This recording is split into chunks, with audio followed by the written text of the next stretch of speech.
March 7th, 2009. Night falls early in the Philippines.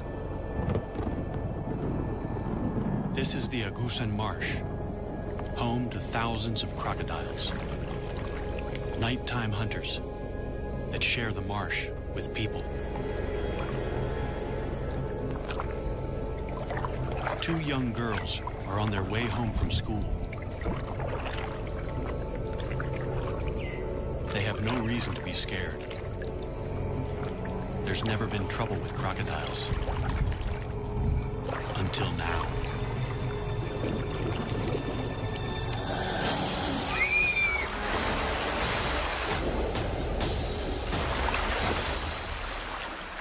Only one girl survives. Hindi mabuti. Nung unang araw, we used to see them, but they didn't attack anybody. Hindi kanya. Attacking people, that's recent. Ngayon lang yung nangyari na mayroong inatake. Something has changed in the Agusan Marsh. A crocodile has gone rogue. And those who've lived to tell the tale say it's an absolute giant. A 6-meter monster, unlike anything ever seen in the swamp before.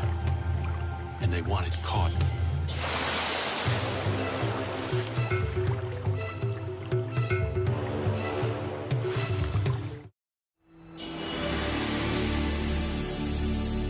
And just 5 kilometers from where the girls were attacked, villagers catch a massive crocodile.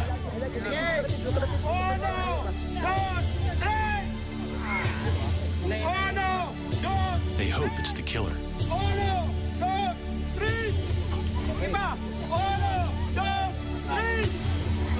All night long, they struggle to haul it back to the village. It's alive. Still wants to fight. It's clearly an exceptional animal.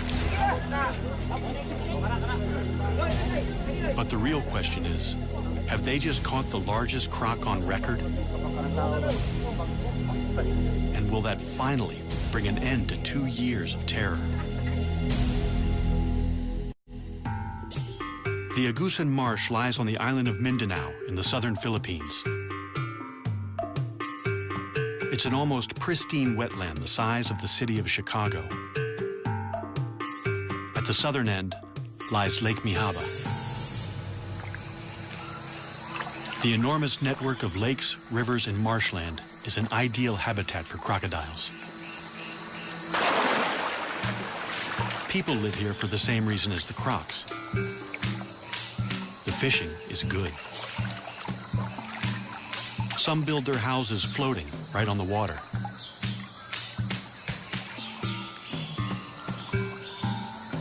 Others live in stilt houses dotted around the marsh. In the rainy season, the water level can rise by 4 meters. It seems idyllic, but something strange has happened. For 2 years, this water has brought misery and terror. A massive crocodile stalked the villagers. It ripped their precious water buffalo to shreds before their eyes. Attacked one fisherman and his son.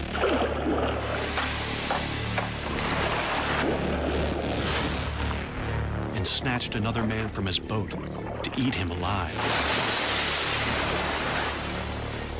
But it all started with the attack on the schoolgirls on Lake Mihaba, in the heart of the marsh.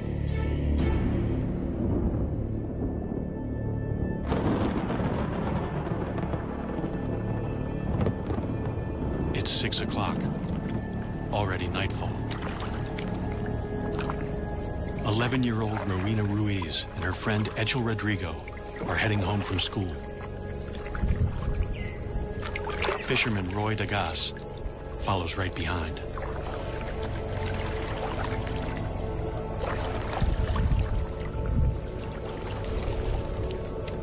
None of them knows that they're being watched by a crocodile about to start a killing spree.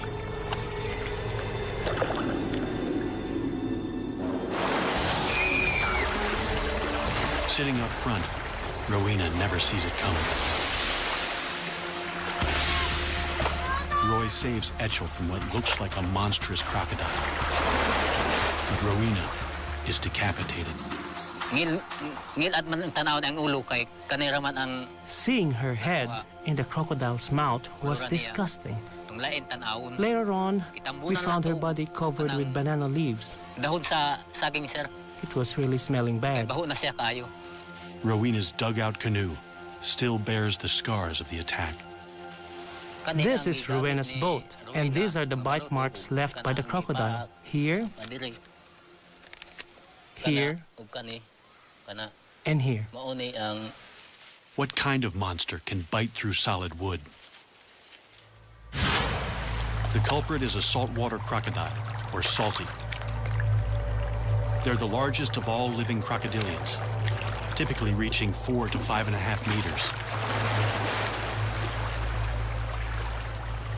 Salties prefer freshwater, but can live in the sea because they're able to excrete salt through special glands. They've spread thousands of kilometers across the ocean to colonize lands from India to Australia. Salties have been hunted to the brink of extinction in much of Southeast Asia for their fashionable and highly sought-after hides. They also have the strongest bite of any animal.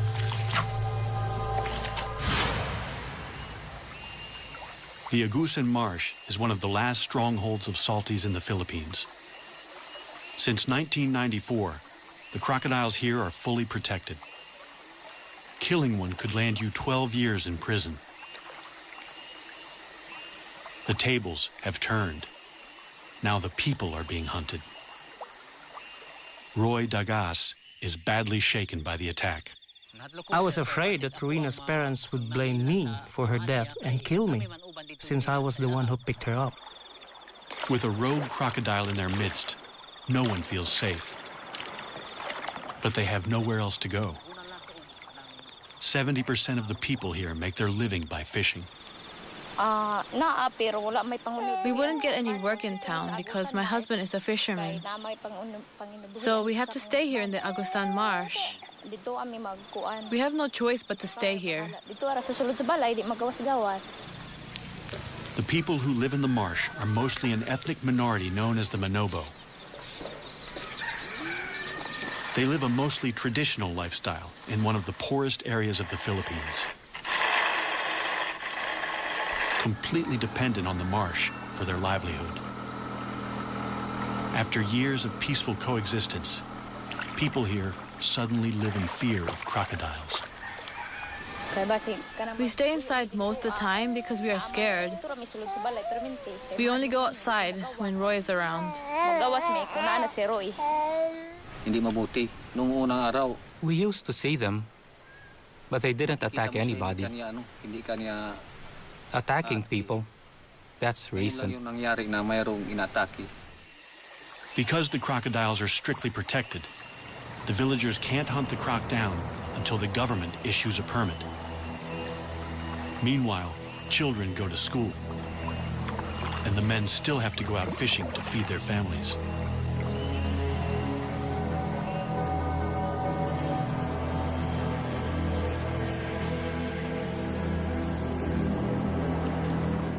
Roy's brother, Reynaldo Dagas, is fishing with his son at their favorite spot in the marsh, right in the beast's lair.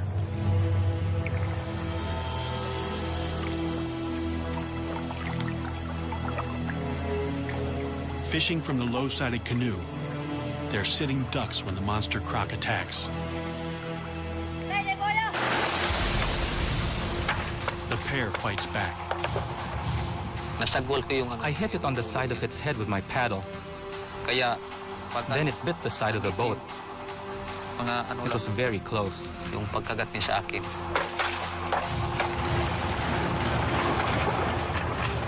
bolt to the bank for safety. Reynaldo cheats death, one of the few who live to tell the tale.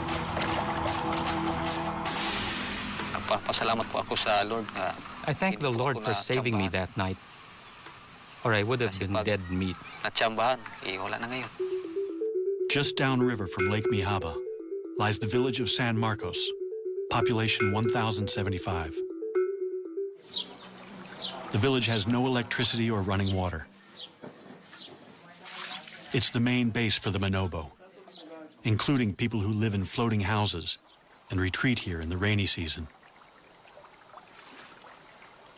Rudy Ayala is the chieftain of this area. Ang pinakadako nga hulga sa buaya. The biggest threat to crocodiles here is the growing number of people moving into the crocodiles' territory, competing with them for food and space. Competition for fish in the lake could be causing the big croc to seek out new food. In San Marcos, it's found a ready supply. The people throw their garbage, including animal carcasses, in the water. The crocodile has been spotted in the river that runs through the village. Rudy lays down the law. The advice is simple. Don't lure the crocodile into the village with easy meals. It seems to work. There are no further attacks near San Marcos. Instead, the crocodile sets off in a different direction. It's been spotted 5 kilometers south of Lake Mihaba, and it's about to kill again. Nueva Era is a remote village set back from the marsh. The small stream that flows through it is the sole source of water for 1,300 residents. A 15-meter wooden bridge is the only safe crossing, especially now that the croc is in their creek. It's a long way from home, having swum through a network of rivers and creeks to reach the village from Lake Mihaba.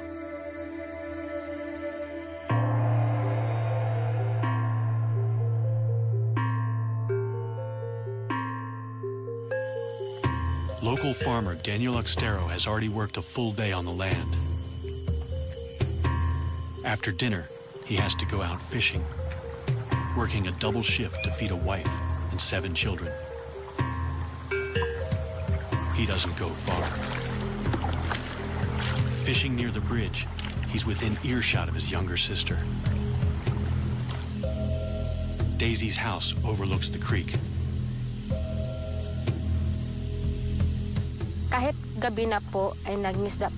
Even though it was dangerous to be on the creek at night, Daniel had to go fishing so he could buy rice the next day and feed his family.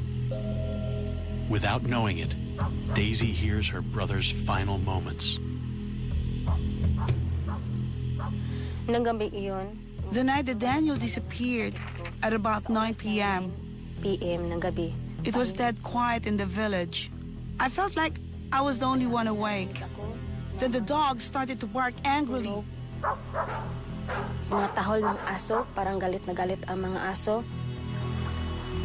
And then I heard splashes in the water. Very loud splashes. I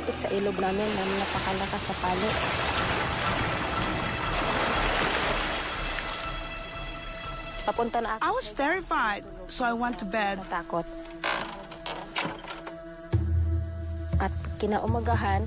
The next morning, one of our relatives came to tell me that Daniel had gone missing. Despite repeated attempts to find his body, all that was ever found of Daniel was his boat and his hat. This picture is the only memory we have of Daniel, because just before he was killed, his house burned down and everything he owned was destroyed.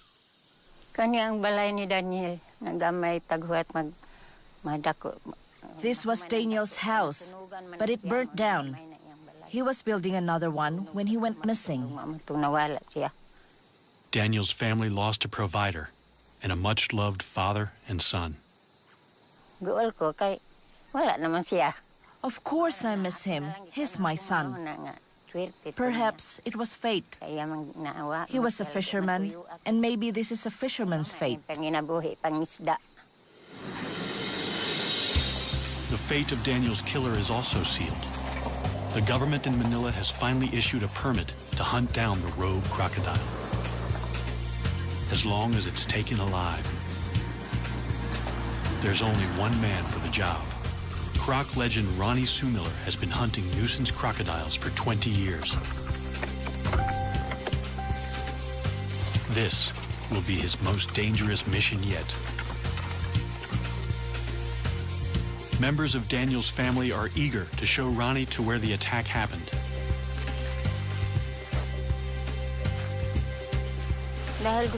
I really want them to catch that crocodile because I want to see if it ate my brother. I am scared of the big crocodile. We're especially afraid for the children. There are lots of children here. The children don't swim here anymore, but they're in great danger anytime they come close to the creek. The water's edge is a favorite hunting ground for crocodiles. They're ambush predators.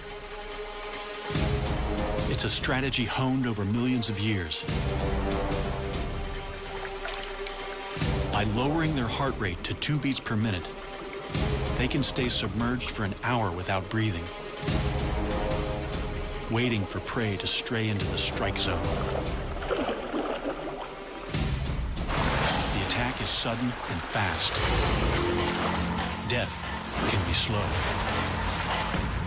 Crocodile teeth are not for chewing. They're for holding the prey, while the croc uses brute strength to rip it to pieces. They spin to tear off chunks from large prey, the infamous death roll. Smaller prey is shaken to pieces. Ronnie's plan is to use the croc's own preferred hunting strategy to capture it.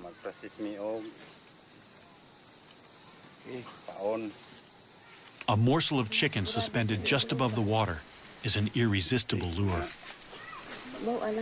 So that's the principle. When it is grabbed by the crocodile, the crocodile will run away and this will close down. This will catch the upper jaw. In Ronnie's experience, a snare is least likely to injure a crocodile.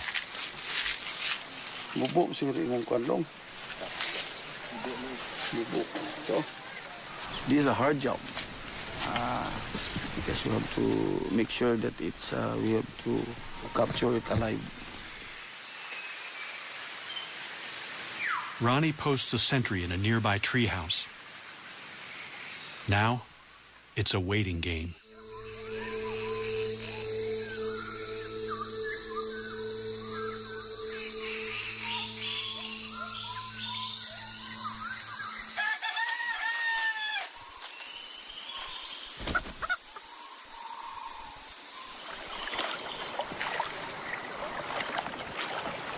In the morning, the bait is gone and the trap is torn. A crocodile has done the impossible, snapped the steel cable, and escaped. The cable snapped. I think we're dealing with a much bigger crocodile than we expected. Ronnie sets more traps.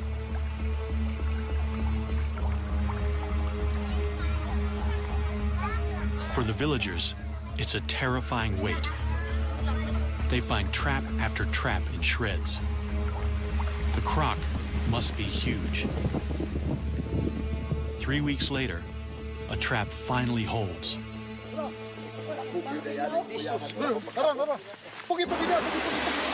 This time, they've got it.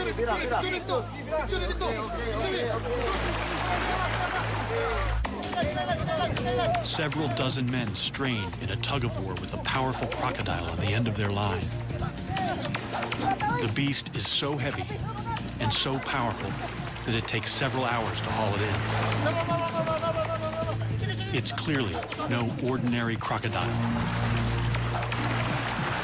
But it's only when they finally land it that they realize exactly what they're up against. It's immense.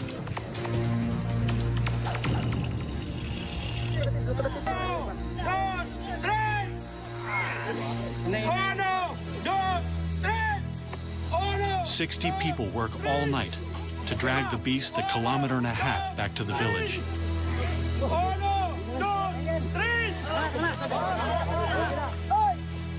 It's over a ton of muscle, power, and killer instinct.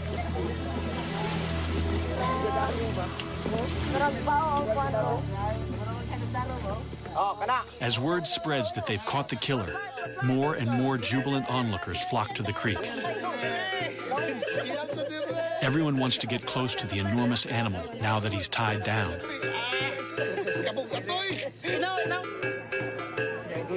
There's plenty of fight left in the croc.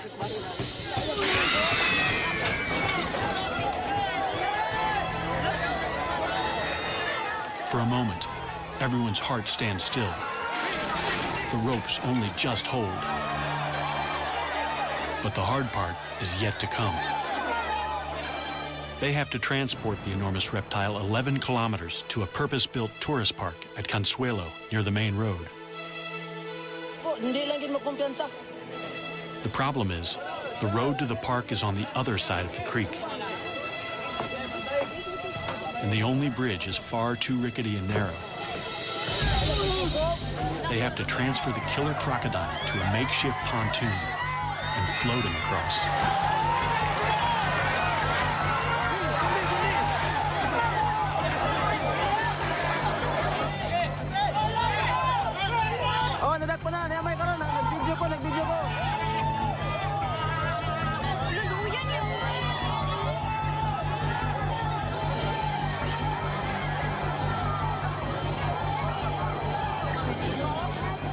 Finally, after they struggle for 24 hours,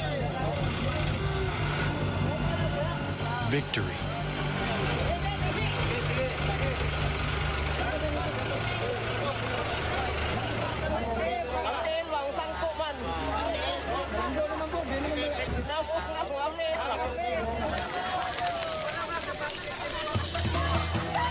The party goes on deep into the night.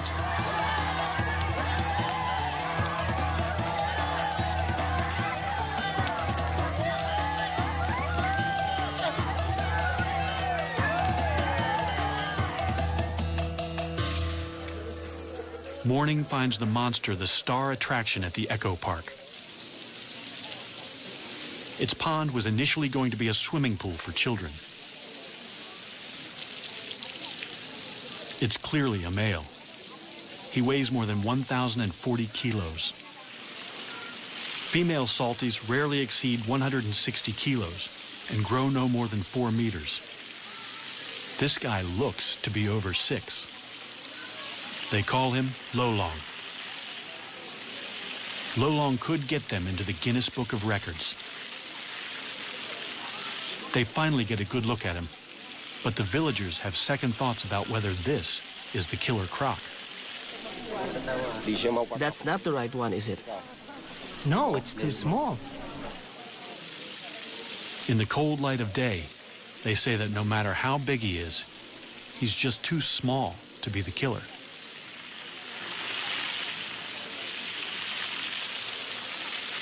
Roy Dagas, who was with Rowena when she died, is certain that this is not the croc he saw that night. It's too late to prove Lolong killed Rowena 2 years ago. But Daniel Oxtero has only been missing a few months. Could his remains still be inside Lolong's stomach? Crocodiles swallow large chunks of prey, bones and all, without chewing. They have the strongest stomach acid of any animal. Flesh will be dissolved in days, bones in a matter of weeks. But they can't digest anything made of keratin. So horns or human hair and fingernails can remain inside the croc for months. It's a long shot, but the people are desperate for answers. They can't slice him open. The next best thing is to pump his stomach. As soon as news of the capture breaks, Ronnie rushes back to the village to look for proof. He inserts a length of plastic tube down the croc's gullet. Then he pours bucket after bucket of water into him. until the croc vomits violently.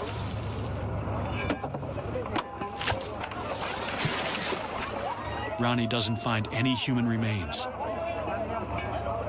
The stomach pumping is inconclusive.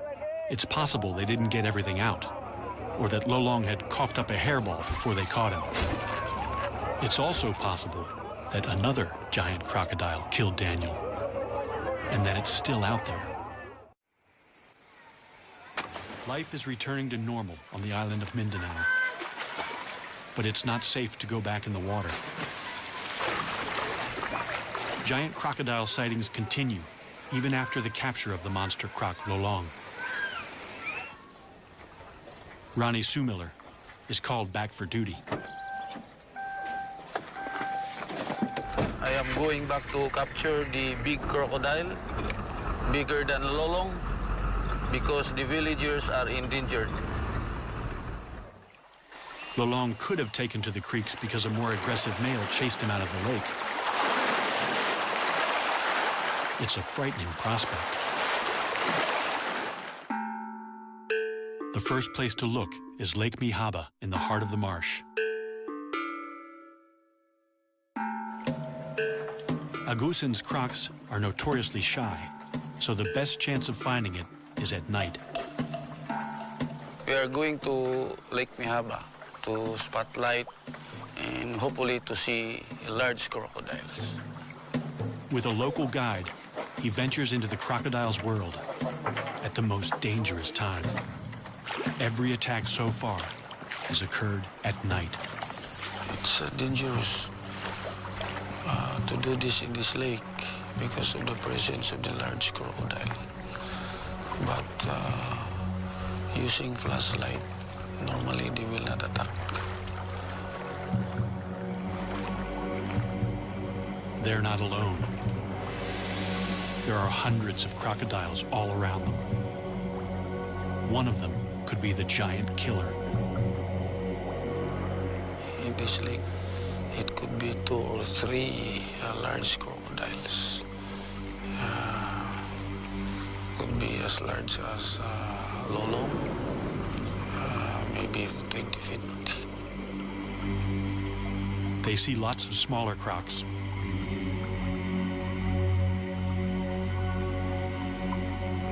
Ronnie spots a likely suspect. Or it could just be the light playing tricks.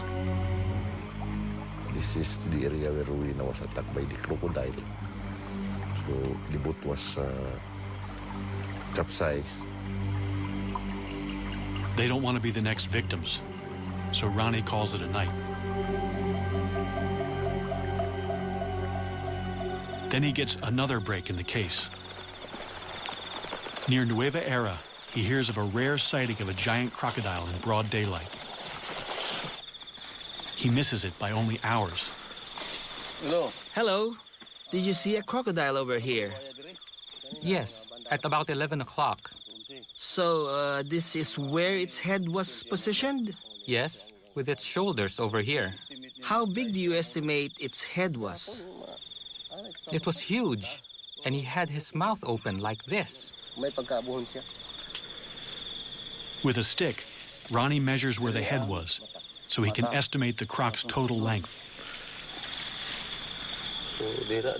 I've never seen a crocodile like this.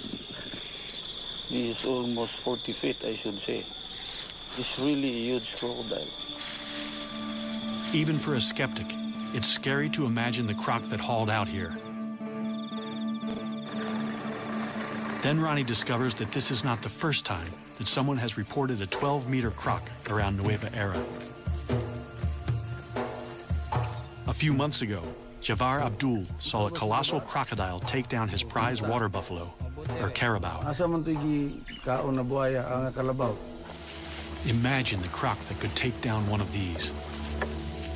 A fully grown carabao weighs almost 500 kilos. Losing an animal like this is like losing a tractor. They're our livelihood. We use them to plow the fields and to haul logs. It was a huge loss for me because it was the only carabao I had. the monster dragged the massive carabao downstream, but got stuck under the bridge, so Javar got a good look at the culprit. So why couldn't the CROC pull the carabao under the bridge? The water level was too high, so the legs of the bridge were blocking it.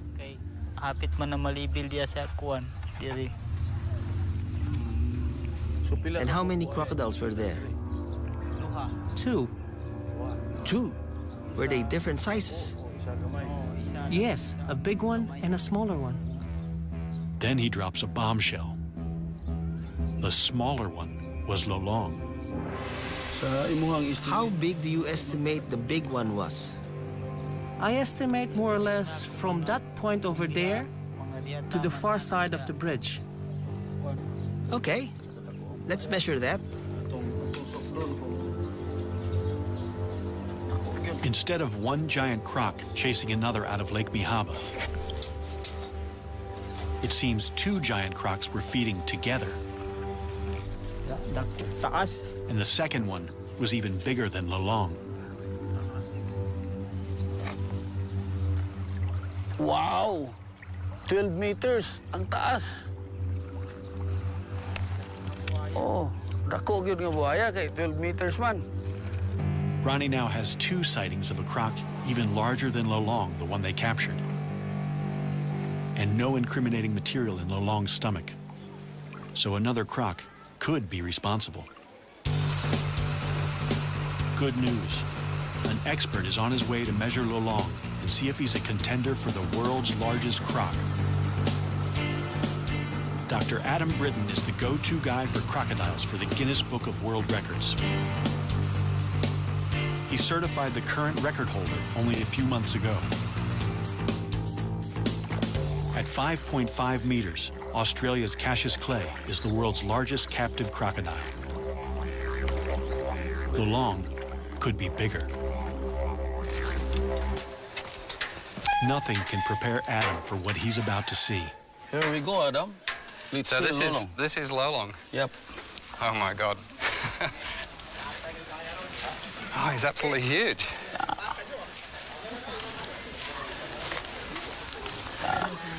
That's Lolong. It's incredible. Yeah. So really huge. I think he's the biggest crocodile I've ever seen. Yeah. To qualify for the Guinness record, Adam has to ensure Lolong lies perfectly flat and dead straight. So how do you measure a giant man-eater? It would be good to do it actually down the crocodile's back. Very carefully. I'm actually going to inject him with 2 different drugs. One is a muscle relaxant, and the other one is Valium. So he'll actually, hopefully, be quite happy while we're measuring him. While he's under, Lolong is in danger of overheating, so he must be constantly hosed down. Adam has never sedated a crocodile this big before, and he's not sure how long it will take. But it's a large crocodile, and it's going to take a long time. Relative to how long it normally takes, it's going to take a long time for this drug to actually take effect. First, he has to get the needle into the monster croc. Adam gets dangerously close to the largest salty he's ever seen. So yeah, Ronnie, if you can keep a close eye on him. Yep. You see, he's got his left legs backwards, so he's still quite relaxed. But look for any signs like he starts to lift himself up or starts to move his head. This is now in a relaxed position. That's he's in a relaxed position right now. Yes, I can get out of the way quite easily, and I'm going to go that way if anything happens. Adam has nerves of steel, but Lolong reminds him who's the boss. He felt that.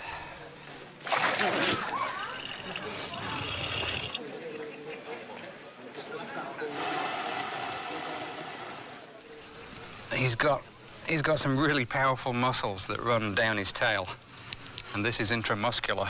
So I'm just gonna go between the scales here. You see this skin is so soft, it'll just go straight in. If I were to try and get it through there, it's actually quite tough.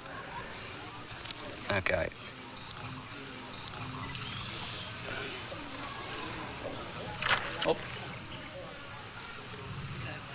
Okay. It's like a big mosquito. Wow, even that bent the needle. That was simply because he moved his tail. So the power of the muscles in the tail bent the needle while it was inside. 30 minutes later, Lolong is still showing no signs of feeling sleepy.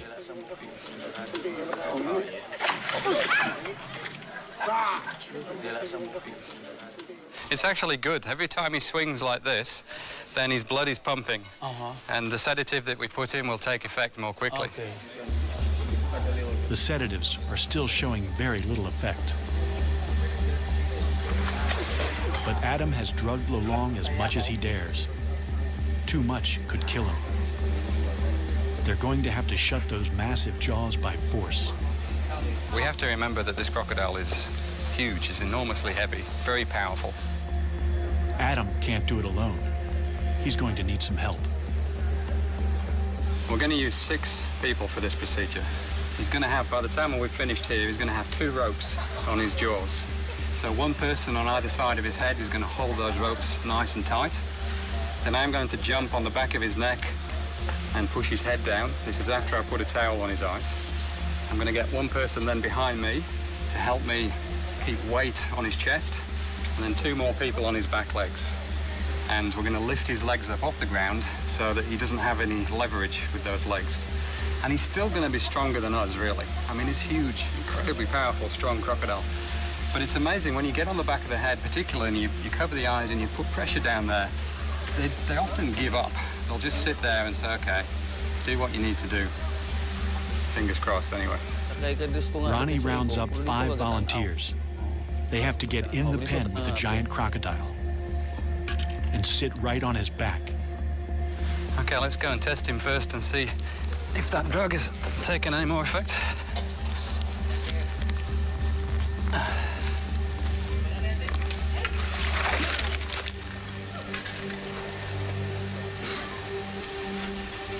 Yeah, just poke him, just touch him gently there. You see the way he tried to flick his head then?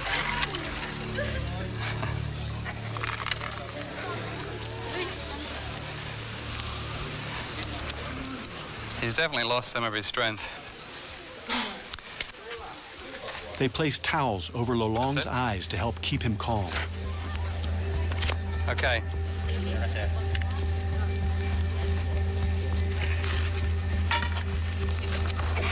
Holy mackerel. Okay, quick, grab his legs. Now we need someone. Okay, everyone on, someone with the tape now to tape his jaws. Then it sticks to itself. One more, that's good. Okay, break him off. Scientists know very little about giant crocodiles. Also, I'll take one off.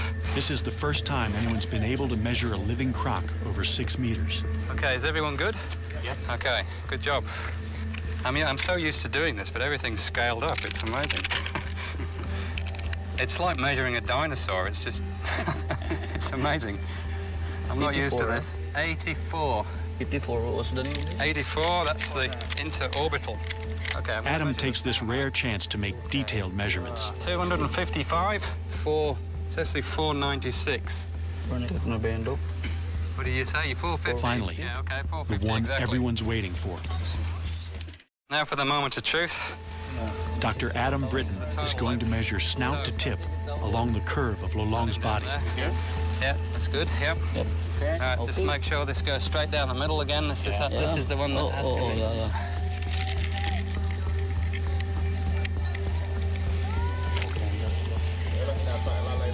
Can I get someone to hold this? 6170. 6170.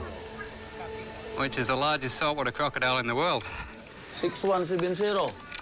In fact, that's the largest crocodile in the world, full stop. 6170. Lolong is 6.17 meters long, the largest known living crocodile, by more than a half a meter. Time for a photo opportunity as Adam declares a new Guinness World Record. The official size of Lolong is 6.17 meters.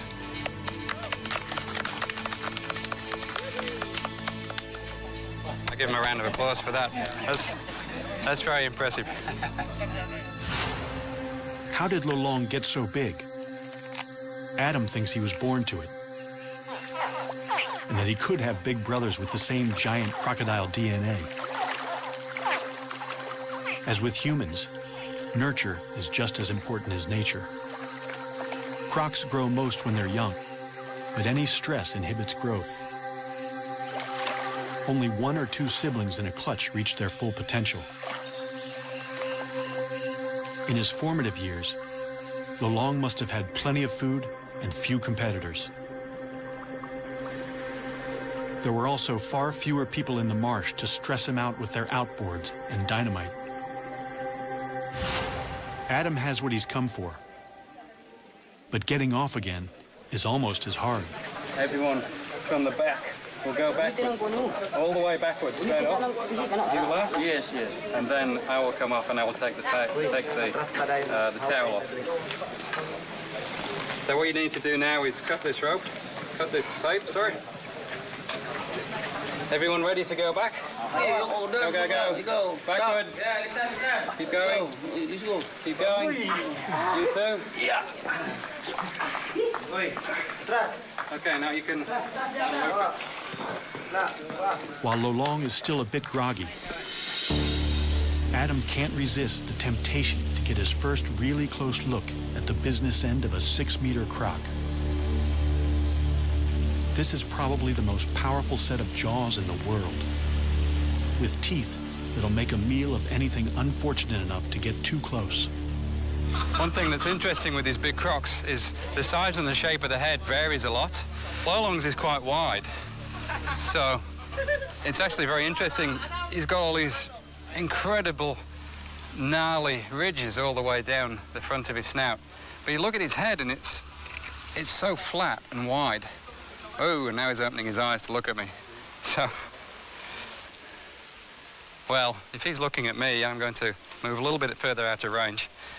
So a saltwater crocodile has got the strongest bite of any animal, without question, and particularly Lolong. I mean, this will be, if we were to measure this bite, he would be the strongest that had ever been measured. It's quite amazing. But if you're going to have such an incredibly strong bite, then the jaws have got to be strong enough so that they don't splinter when you bite down on something like a turtle, for example. And the whole shape of the crocodile's head is really designed to give it that strength so that it's reinforced. So if he bit down on something, then it's not going to escape. Which reminds me, I better step back before I actually test this myself.